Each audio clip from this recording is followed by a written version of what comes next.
दोस्तों यदि आप इंडिया के अंदर किसी भी प्रकार के गवर्नमेंट जॉब की प्रिपरेशन करना चाहते हो तो ये वीडियो आपके लिए बहुत ही ज्यादा इंपॉर्टेंट होने वाला है।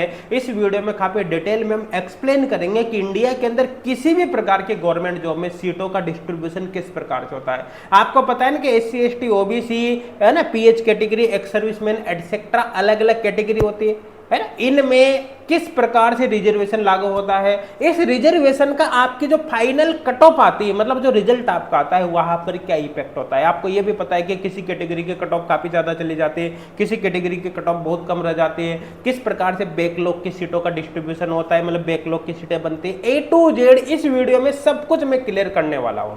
देखो यहां पर इंडिया के अंदर जो रिजर्वेशन है वो वर्टिकल एंड हॉरिजॉन्टल होता है। तो वर्टिकल हॉरिजॉन्टल रिजर्वेशन क्या है, सब कुछ यहां पर मैं आपको एक एक चीज समझाने वाला हूं। देखो ये वीडियो इतना ज्यादा इंपॉर्टेंट है कि आप इसको 100% पूरा का पूरा शुरू से लेकर लास्ट तक देखना, एक एक शब्द जरूर यहां पर सुनना, और मैं तो कहूंगा कि आप इसके नोट्स बना लेना ताकि आपको बेनिफिट हो और आपके दोस्तों तक भी इसको जरूर शेयर करना ताकि उसको भी इसका बेनिफिट हो सके। अब चलिए यहां पर शुरुआत करते हैं। भाई देखो इंडिया के अंदर रिजर्वेशन की बात करें तो दो तरह का रिजर्वेशन है, वर्टिकल है एंड हॉरिजॉन्टल है। अब देखो वर्टिकल हॉरिजॉन्टल की बात करें तो कैटेगरी इस तरह से होती है, जैसे वर्टिकल रिजर्वेशन में OBC, EWS, MBS, SC ST इस तरह से कैटेगरी होती है ना। अब इसी तरह से हॉरिजॉन्टल जो रिजर्वेशन होता है उनमें एक स्पेसिफिक कैटेगरी होती है, जैसे PH होती है, एक्स सर्विसमैन, स्पोर्ट्स, आर्मी, है ना, ये स्पेसिफिक कैटेगरी होती है।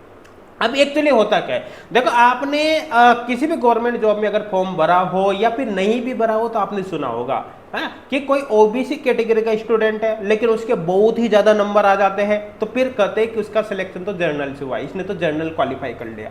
इसी तरह कोई SC का कैंडिडेट है लेकिन उसके भी बहुत ज्यादा नंबर आ जाता है किसी कैंडिडेट के, तो सुना होगा कि भाई मैंने तो जर्नल क्वालिफाई किया है। तो यहां पर एक्चुअली क्या होता है कि नीचे की ये किसी भी कैटेगरी के किसी स्टूडेंट के अगर बहुत ही ज्यादा नंबर आ जाता है, वो जर्नल के कट ऑफ को क्वालिफाई कर जाता है, तो उसका सिलेक्शन अपनी कैटेगरी में नहीं माना जाता बल्कि उसका सिलेक्शन अनरिजर्व्ड कैटेगरी में माना जाता है, मतलब वो जर्नल की सीट खा जाता है। और ऐसे केस में उसकी कैटेगरी की सीट ऑटोमेटिक बची रहती, मतलब वहां पर अब दूसरा स्टूडेंट आ सकता है। जैसे मान लो कि 20 सीटें सपोज करो SC की, अब एक स्टूडेंट ऐसा है जिसके बहुत ज्यादा नंबर आ जाता है तो वो जर्नल में चला गया।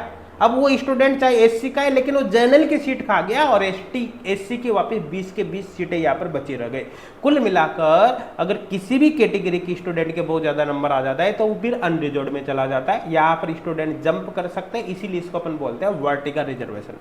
लेकिन जब हॉरिजॉन्टल रिजर्वेशन की बात करते हैं तो यहाँ पर सीटें फिक्स होती है। जैसे मान लो कि PH की सपोज करो किसी वैकेंसी में 4 सीटें, एग्जाम्पल के लिए बता रहा हूँ 4 सीटें, तो PH कैटेगरी से कितने भी स्टूडेंट फॉर्म भरे, उनके कितने भी नंबर क्यों ना आ जाए, PH कैटेगरी से 4 ही स्टूडेंट का सिलेक्शन होगा, 5 का नहीं होगा। भाई यहाँ तो क्या हो गया, अगर किसी के ज्यादा नंबर आ गया तो उसको जर्नल में काउंट कर लेते हैं, क्लियर है ना। लेकिन यहां पर कितने भी नंबर आ जाए, अगर PH से फॉर्म भरा है तो PH कैटेगरी के 4 ही स्टूडेंट का सिलेक्शन होगा, ज्यादा का नहीं होगा।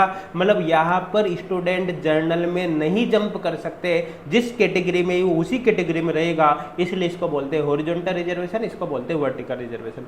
अब एक बात समझने का प्रयास करना, देखो जो वर्टिकल रिजर्वेशन होता है वो बेसिकली पॉपुलेशन और इकोनॉमिक कंडीशंस के बेसिस पर दिया जाता है। देखो आपको पता होगा कि EWS कैटेगरी के अंदर कौन आता है, EWS कैटेगरी के अंदर वो स्टूडेंट आते हैं जो आर्थिक रूप से कमजोर है, वो EWS हो गया, मतलब आर्थिक मतलब इकोनॉमिक कंडीशन के बेसिस पर। इसी तरह जैसे OBC, SC ST वगैरह देखोगे तो यहाँ पर पॉपुलेशन के बेसिस पर दिया गया है, सबसे ज्यादा पॉपुलेशन OBC के तो रिजर्वेशन ज्यादा होगा, SC ST की कम पॉपुलेशन है, रिजर्वेशन यहाँ पर कम होगा। तो आई थिंक समझ में आ गया होगा कि यहाँ पर रिजर्वेशन किस प्रकार से दिया जाता है।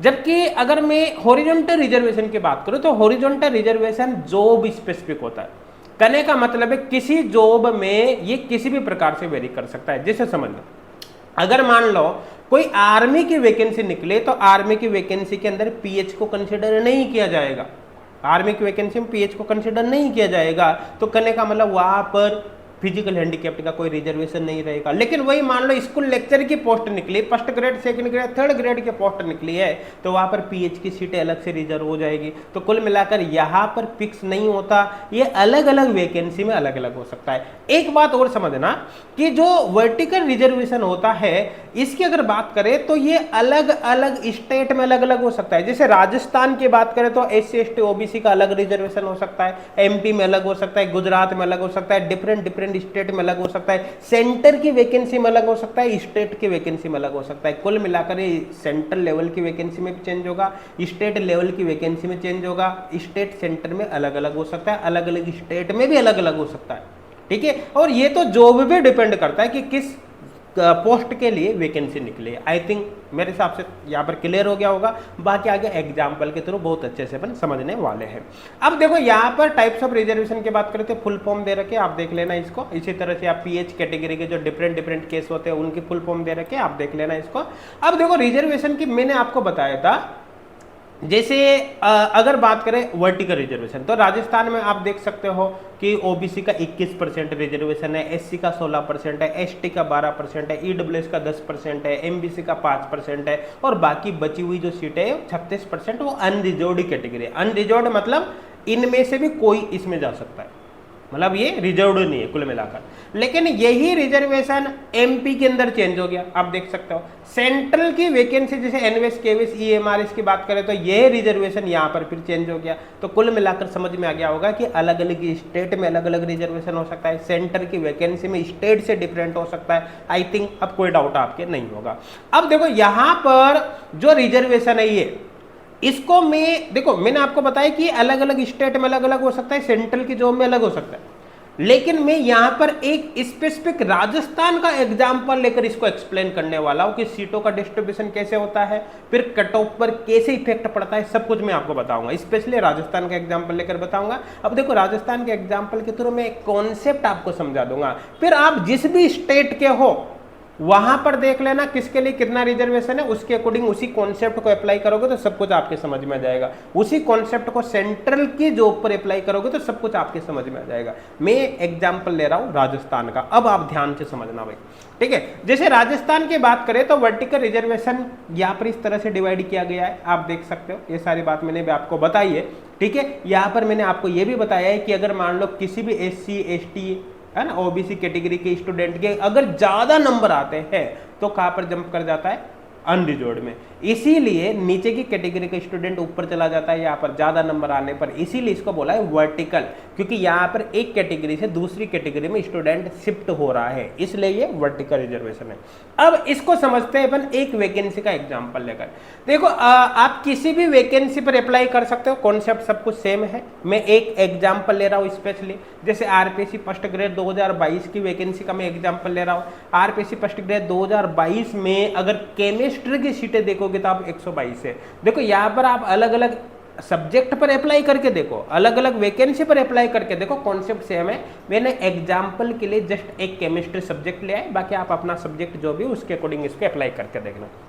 अब जैसे देखो आप केमिस्ट्री के टोटल नंबर ऑफ पोस्ट 122 है भाई, कितनी 2022 में 122 पोस्ट थी, 2022 के अंदर 122 पोस्ट थी। अब ये जो 122 पोस्ट थी उनमें जनरल की 43 पोस्ट थी। जनरल की 43 कैसे आई, देखो जनरल में देखो आप 31 8 + 3 + 1 है, इन सभी का सम करो 43 आ जाएगी। इसी तरह EWS SC ST OBC MBC सब में आप सम कर करके देख सकते हो, यहाँ पर सभी की सीट आ जाएगी और इन सभी का सम करोगे तो फिर 122 आ जाएगा। तो टोटल नंबर ऑफ पोस्ट कितनी थी, 122 थी केमिस्ट्री की 2022 के अंदर। अच्छा यहाँ पर हॉरिजॉन्टल रिजर्वेशन जैसे पीएच का दे रखा है, जैसे यहाँ पर देखो एक सीट है, इसी तरह यहाँ पर एक सीट है, यहाँ पर 2 सीट है ना। इसी तरह एक सर्विसमैन के 13 सीट है, जिनमें से 7 सीट बैकलॉग की। बैकलॉग की सीटों का मतलब क्या है कि पिछली जो वैकेंसी आई होगी उसमें एक सर्विसमैन की यहाँ पर सीटें कंप्लीट नहीं भरी हुई होगी, जो सीटें खाली हो गई पहले खाली रह गई उनको बैकलॉग मान लिया जाता है। तो बैकलॉग की सीट मिलाकर अभी यहाँ पर 13 सीट बता रखी है 2022 की। आई थिंक बैकलॉग का मतलब भी आपके समझ में आ गया होगा। अब एक बात समझना कि यहाँ पर जो 122 सीट होती है ना, ये इन 122 सीट में ये इंक्लूडिंग होती है, मतलब ये ऐसा नहीं कि 122 ये है फिर प्लस 13 करोगे प्लस यहाँ पर जो दे रखी उनको करोगे, इनको जोड़कर फिर 122 से ज्यादा हो जाएगी, नहीं होगी भाई। टोटल नंबर ऑफ पोस्ट 122 ही है, मतलब इन सब का सम करोगे तब भी 122 होगी। इसका सीधा सीधा मतलब है कि यहाँ पर जो सीटें आपको हॉरिजॉन्टल रिजर्वेशन में दी हुई होती है वो एक्चुअली इन्हीं कैटेगरी में से कोई ना कोई सीटें होती है। करने का सीधा सीधा मतलब है जैसे कोई पीएच का स्टूडेंट है तो वो हो सकता है किसी भी कैटेगरी हो सकता है, जनरल कैंडिडेट भी पीएच हो सकता है ना, ईडब्ल्यूएस भी पीएच हो सकता है, एससी वाला भी पीएच हो सकता है, इसी तरह एक्स सर्विसमैन भी किसी भी कैटेगरी का हो सकता है। करने का सीधा सीधा मतलब है कि ये जो हॉरिजॉन्टल रिजर्वेशन की सीटें होती है वो वर्टिकल के अंदर ही रहती है। मतलब एक तरह से देखा जाए तो हॉरिजॉन्टल रिजर्वेशन रिजर्वेशन इन रिजर्वेशन होता है, वर्टिकल रिजर्वेशन उसके अंदर रिजर्वेशन होता है हॉरिजॉन्टल। आई थिंक अब आपके समझ में आ गया होगा। अब देखो यहां पर अपन एक एग्जांपल लेकर समझते हैं। जैसे यहाँ पर आपको पता है कि 2022 में केमिस्ट्री के टोटल पोस्ट कितनी 122, उनमें से अनरिजर्व्ड की 43 सीटें, अनरिजर्व्ड कितनी 43 सीटें, 43 कैसे आए, इन सभी का सम कर लो 43 आ जाएगी। इसी तरह जैसे ओबीसी का सम करोगे तो यहाँ पर 26 आ जाएगी, ओबीसी का सम करोगे तो कितने आ जाएगी 26 आ जाएगी। इसी तरह से अलग अलग कैटेगरी में आप सम करके लिखोगे तो यहाँ पर ये सीटें आपको दिखाई देगी। अब मैंने आपको बताया था कि राजस्थान में ईडब्ल्यूएस का आरक्षण कितना है 10%, 122 का 10% निकालो लगभग 12 आएगा। एससी का रिजर्वेशन कितना है 16%, 122 का लगभग 16 निकाल लो 20 आ जाएगी। इसी तरह एसटी, ओबीसी, एमबीसी का भी आप देख सकते हैं। अब जो भी है आप यहाँ पर एक एग्जांपल से समझना, जैसे ओबीसी के टोटल नंबर ऑफ पोस्ट कितनी थी भाई 2022 में 26 पोस्ट थी ओबीसी की, है ना। 21% निकालोगे 122 का तो लगभग 26 पोस्ट आ जाएगी। अब ये जो 26 पोस्ट थी, इन 26 पोस्ट में आप देख सकते हो इनमें देखो सामान्य महिला, विधवा, परित्यक्ता है। तो यहाँ पर यही चीज मैंने लिख रखी है कि जैसे सामान्य की 18 सीट है, सामान्य महिला के 5 सीट है, विडो की 2 सीट है, डाइवर्स की 1 सीट है, वो यहाँ पर भी आप देख सकते हो। ये ओबीसी में प्रत्येक कैटेगरी में इसी तरह से डिवाइड हो रही है, ठीक है। तो यहाँ पर ये जो 26 सीट आई ओबीसी की, तो ये किसी भी कैटेगरी में जो ये सीटें आती है इनमें ये डिवाइडेशन किस प्रकार से होता है इसके बारे में बात करेंगे। ये महिलाओं की जो सीटें यहाँ पर डिवाइड हो रही है वो किस तरह से हो रही है इसको यहाँ पर समझते हैं। तो देखो जैसे ओबीसी के 21% के हिसाब से कितनी हो रही थी 26 सीटें, मैंने यहाँ पर बताया 122 की 21% 26 सीटें। अब ये जो 26 सीटें हैं उनमें एक्चुअली होता क्या है कि 30% रिजर्व होती है महिलाओं के लिए। राजस्थान में अलग अलग स्टेट में अलग हो सकती है, सेंट्रल में अलग हो सकती है, मैं बात कर रहा हूँ स्पेशली राजस्थान की, जो यहाँ पर 30% आपको फिलहाल दिखाई देगा। अब जो आप 26 सीटों का अगर 30% निकालोगे तो लगभग 8 सीटें आ जाएगी। तो इसका मतलब क्या हो गया 26 में से 8 सीटें तो भाई महिलाओं के लिए रिजर्व हो गई। बची हुई जो 18 सीटें वो सामान्य है। सामान्य मतलब इसमें कोई भी जा सकता है ओबीसी का, इसमें कोई भी जा सकता है ओबीसी कैंडिडेट, ठीक है ना। लेकिन कम से कम 30% मतलब 8 सीटें किसके लिए रिजर्व हो गई महिलाओं के लिए। अब जो 8 सीटें महिलाओं के लिए, इनमें से जो सामान्य महिलाएं उनकी 2/3 होती है ना, और बची हुई 1/3 जो सीटें होगी जैसे 8 सीटों की वो विडो प्लस डाइवर्स को जाती है। तो लगभग 8 का 2/3 लगभग 5 सीटें होती है और 8 का लगभग 1/3 लगभग 3 सीटें यहाँ पर बैठती है। तो जो 3 सीटें मिलेगी अब किसकी, विडो और डाइवर्स की होगी। अब विडो और डाइवर्स के जो सीटों का डिवाइडेशन होता है वो 4:1 में होता है, 4:1 में होता है। तो यहाँ पर देखो यहाँ तो टोटल 8 थी, 8 में से 5 तो इधर चली गई, तो बची कितनी 3 है। अब 3 सीटें तो जाहिर सी बात है विडो का 4 और डाइवर्स का 1 है, तो ये रेशियो बैठ ही नहीं रहा 3 सीटों पर। तो कुल मिलाकर यहाँ पर रेशियो ज्यादा है, तो यहाँ पर 3 में से 2 इसको दे दी और 1 इसको दे दी। लेकिन अगर ये संख्या ज्यादा होती, बड़ा नंबर होता, तो आपको क्लियर कट पता चलता कि ये रेशियो एग्जैक्टली 4:1 होता। जैसे मान के चलो कि यहाँ पर 5 सीटें आ जाती, कितनी 5 सीटें आ जाती विडो प्लस डाइवर्स की 1/3, तो उस कंडीशन में 4 सीटें विडो को ही मिलती और 1 डाइवर्स को मिलती। आई थिंक अब समझ में आ गया होगा।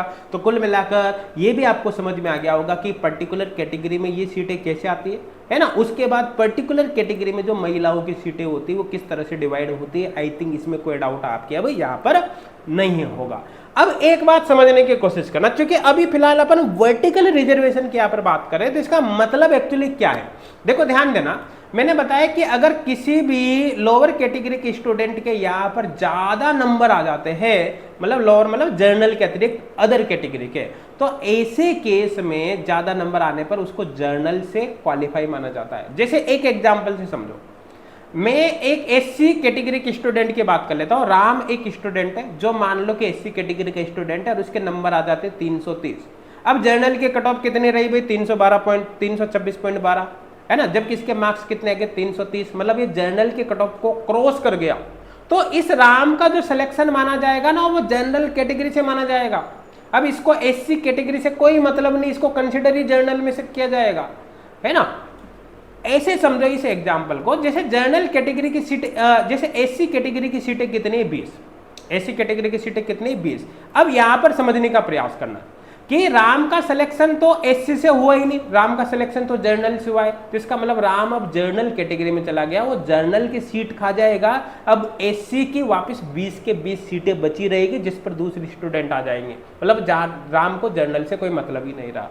लेकिन सपोज करो एक दूसरा स्टूडेंट है श्याम एससी का ही स्टूडेंट है, लेकिन इसके 300 नंबर आते हैं। मान लो जर्नल की कट ऑफ को क्रॉस नहीं कर पाता, जर्नल के कट ऑफ को क्रॉस नहीं कर पाए, इसको 300 नंबर ही रख गया।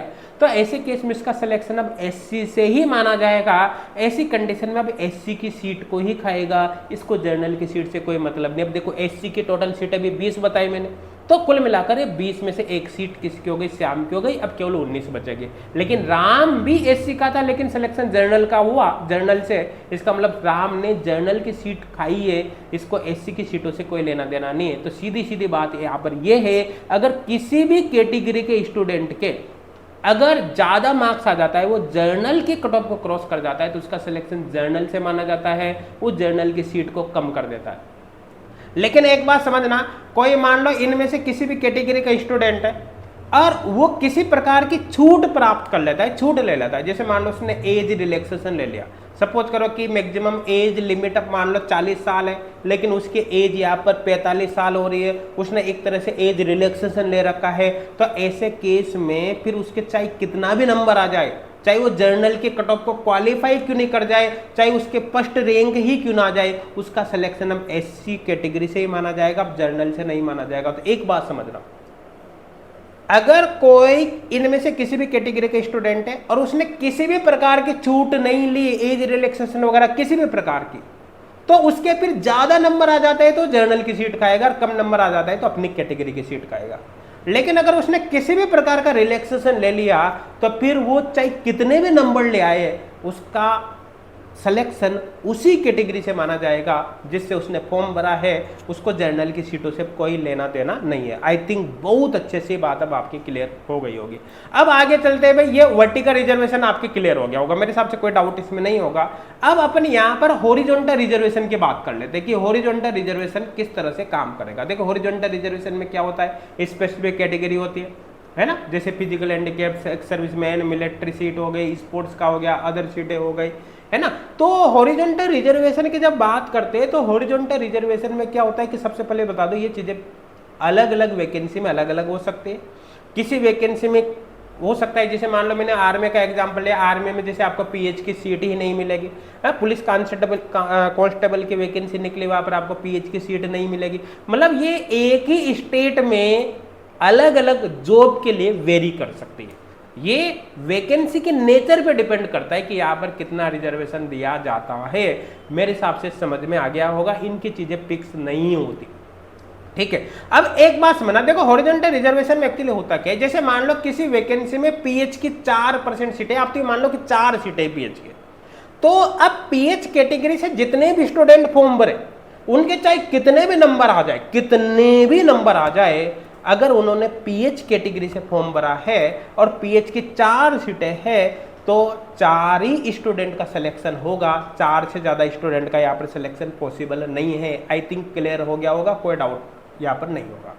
अब एक बात और समझना, जैसे मान लो पीएच कैटेगरी के 4 स्टूडेंट का सिलेक्शन होना है, मतलब 4 स्टूडेंट लेने हैं जिन्होंने पीएच से फॉर्म भरा।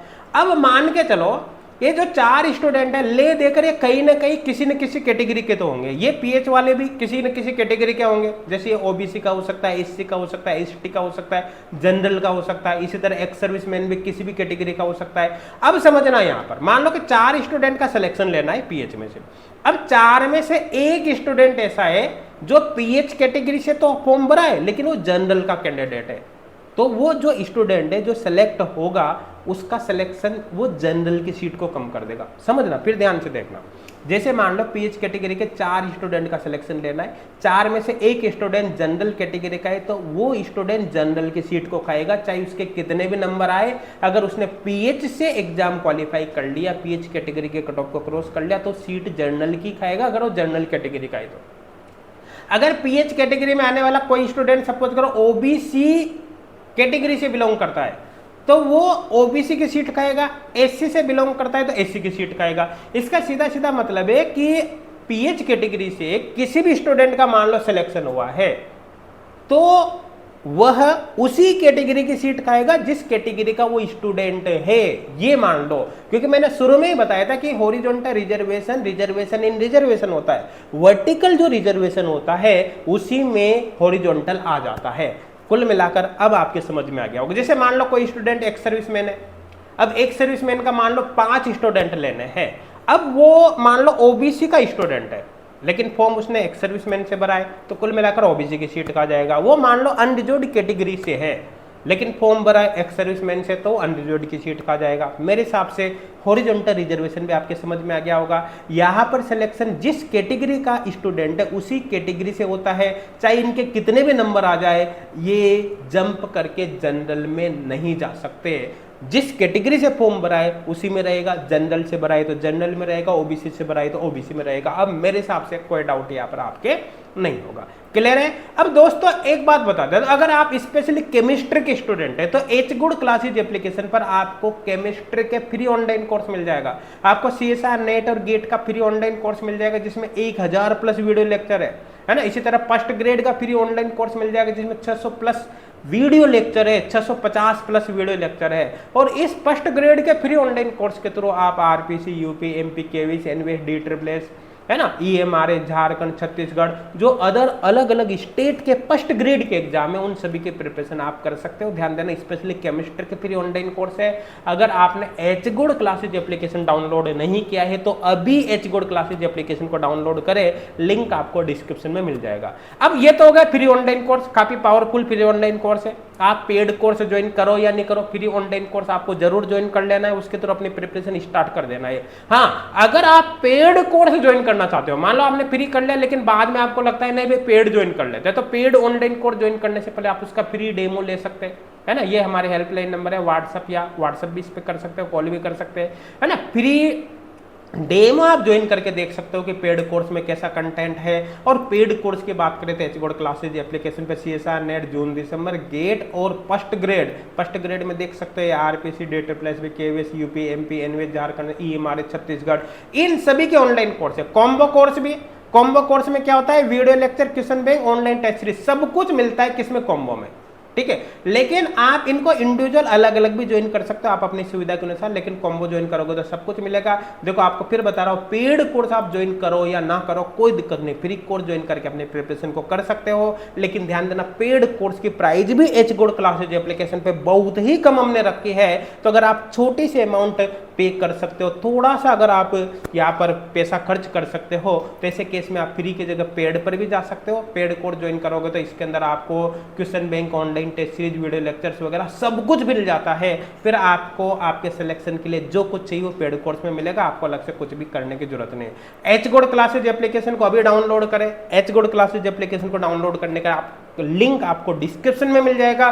कोई भी डाउट हो तो आप हेल्पलाइन नंबर पर कांटेक्ट कर सकते हैं, व्हाट्सएप कर सकते हैं, हम आपकी पूरी हेल्प करने की यहाँ पर कोशिश करेंगे। और फिर बता रहा हूं, इस वीडियो को जितना हो सके आपको शेयर जरूर करना है, ताकि आपके साथ साथ आपके फ्रेंड्स को भी इसका बेनिफिट हो सके, ताकि उनको भी इसका फायदा हो सकता है। Thank you.